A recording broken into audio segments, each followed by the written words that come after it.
Good day. Construct an ecological model for well-being in your college. Frida Fosser. Ecological and context analysis. This model will examine how different environment and social layers influence the individual's well-being and investigate the specific college context that affect people's perceptions and experiences of well-being.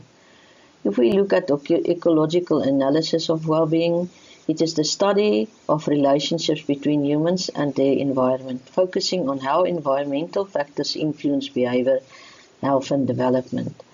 So we're going to look at the individual, physical, mental health, microsystem, your family, friends, mesosystem, interactions between work and home, ecosystems, community services, local governance, media, macrosystems like societies, the economic environment, chronosystems, life changes, and purpose is to understand how well-being is shaped by interconnection and influence personal and societal.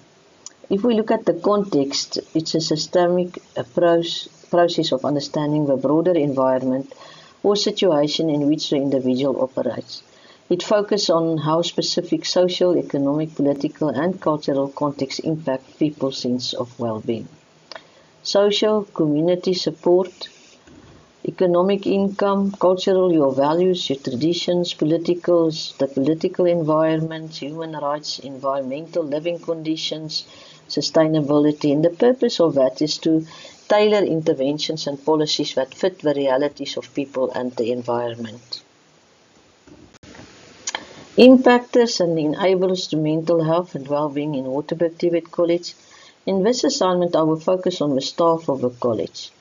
Reason be that students already receive support through Higher Health and the Student Support Framework, and it was also through literature from Bester in 2023. The staff do not receive any support as there is no official office, and during the last 2 years, staff are ill, mental health challenges and substance abuse have increased. Another challenge is gamble addiction. At the college, policies exist, and even in the strategic plan overview, by the principal, she mentioned wellness, but it's not implemented and supported. And staff don't feel like communicating this as they are afraid of stigmatization. So my framework will focus on that. In this assignment, the positive social ecology model of McCollum and Price and the dynamic model for well-being from Campion and Nurse was used, and the reference I got it from was from Carter and Anderson.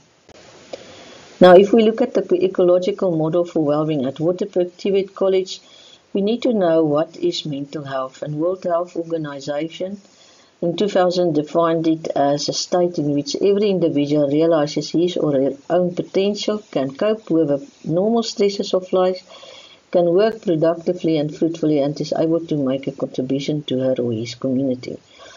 Legislation that support mental health and well-being is the CET Act of 2006. It guides us in establishing standardized structures. Mental Health Care Act number 17 of 2002, the policy framework to address gender-based violence in the post-school education 2020, and Employer Health and Wellness Strategic Framework for Public Services in 2019.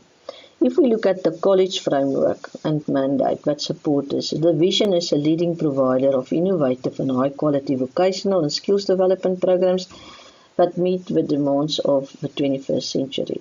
Our values is integrity, excellence, accountability, diversity, respect, transparency, and wellness. There's 12 pathways that guide us on this and contributing.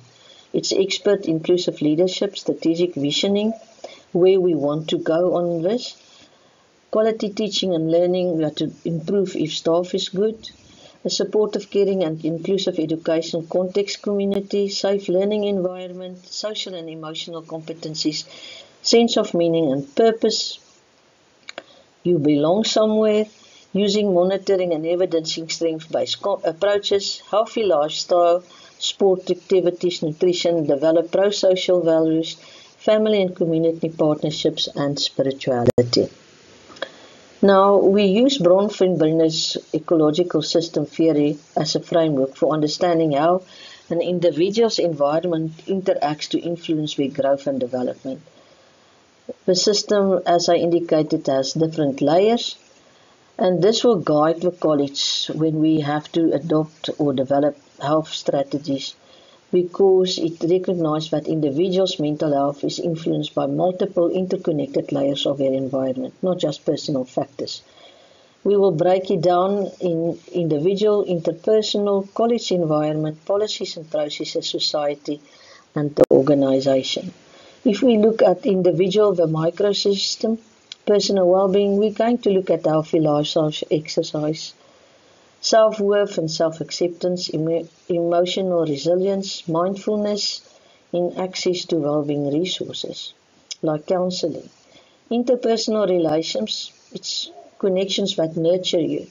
It's your friendships, your peer networks, empathy and open communication, respect for diversity, mentorship and belonging, safe, inclusive relationships. Let us look at the college environment, the mesosystem. Our college environment includes classrooms, collaborative learning, a staff voice, well-being and mental health initiatives, events that foster inclusion, accessible, supportive spaces. In the society, the macro system looks at the social and cultural patterns, the values, the economic systems, access to resources, educational systems, religion and moral beliefs, media and technology, and social limitations and inequalities. The college's policies and processes, we have employee wellness and assistance policy, a staff development policy, HIV/AIDS, STI and TB management, sexual harassment, alcohol and substance abuse, health and productivity management, and staff bereavement and benevolence policy. The processes will be awards to lecturers, IQMS, PMDS, training and development, workplace counseling that doesn't exist now, and sport activities. Look at the whole eco and macro system, equitable inclusive policies, anti-discrimination frameworks, partnerships with community services so that we can involve NGOs to come and do counseling, culturally aware practices, sustainable campus design, counseling, fairness, transparent and consistency. Now, if we go to the college, we need to look in how we will strategize this. It will guide our well-being and mental health strategies because it recognizes that an individual's mental health is influenced by multiple interconnected layers, not just personal, as I indicated. So let's look at the holistic understanding. It looks at how personal, social, organizational, and communal factors all interact. It helps colleges to see that staff mental health isn't just about individual resilience, but about your workload, your leadership, your campus culture, and support systems. There's a shared responsibility. Instead of placing it only at the individual, the model emphasizes that the institution also has a duty to create healthy work environments, supportive policies, and positive relationships. So we need a systemic change. As I indicated, there's already for students, but we need something for the staff.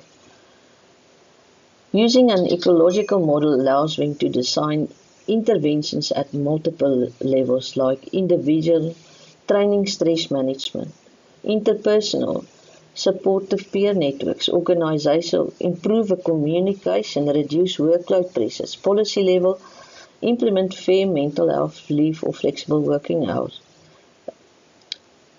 Prevention and sustainability. The model encourages colleges to address root causes for mental health rather than just treating symptoms. This is long-term sustainable improvements in staff well-being. We must be inclusive and context-aware because we are differing by role, background, and personal circumstances. The ecological model helps tailor approaches to diverse needs, making well-being initiatives more inclusive and effective. The college will use the ecological model because it helps to move from individual-focused interventions to whole institution approaches. ensuring that mental health and well-being are embedded in the culture structures and daily practices of a college. I thank you. This is the references I used.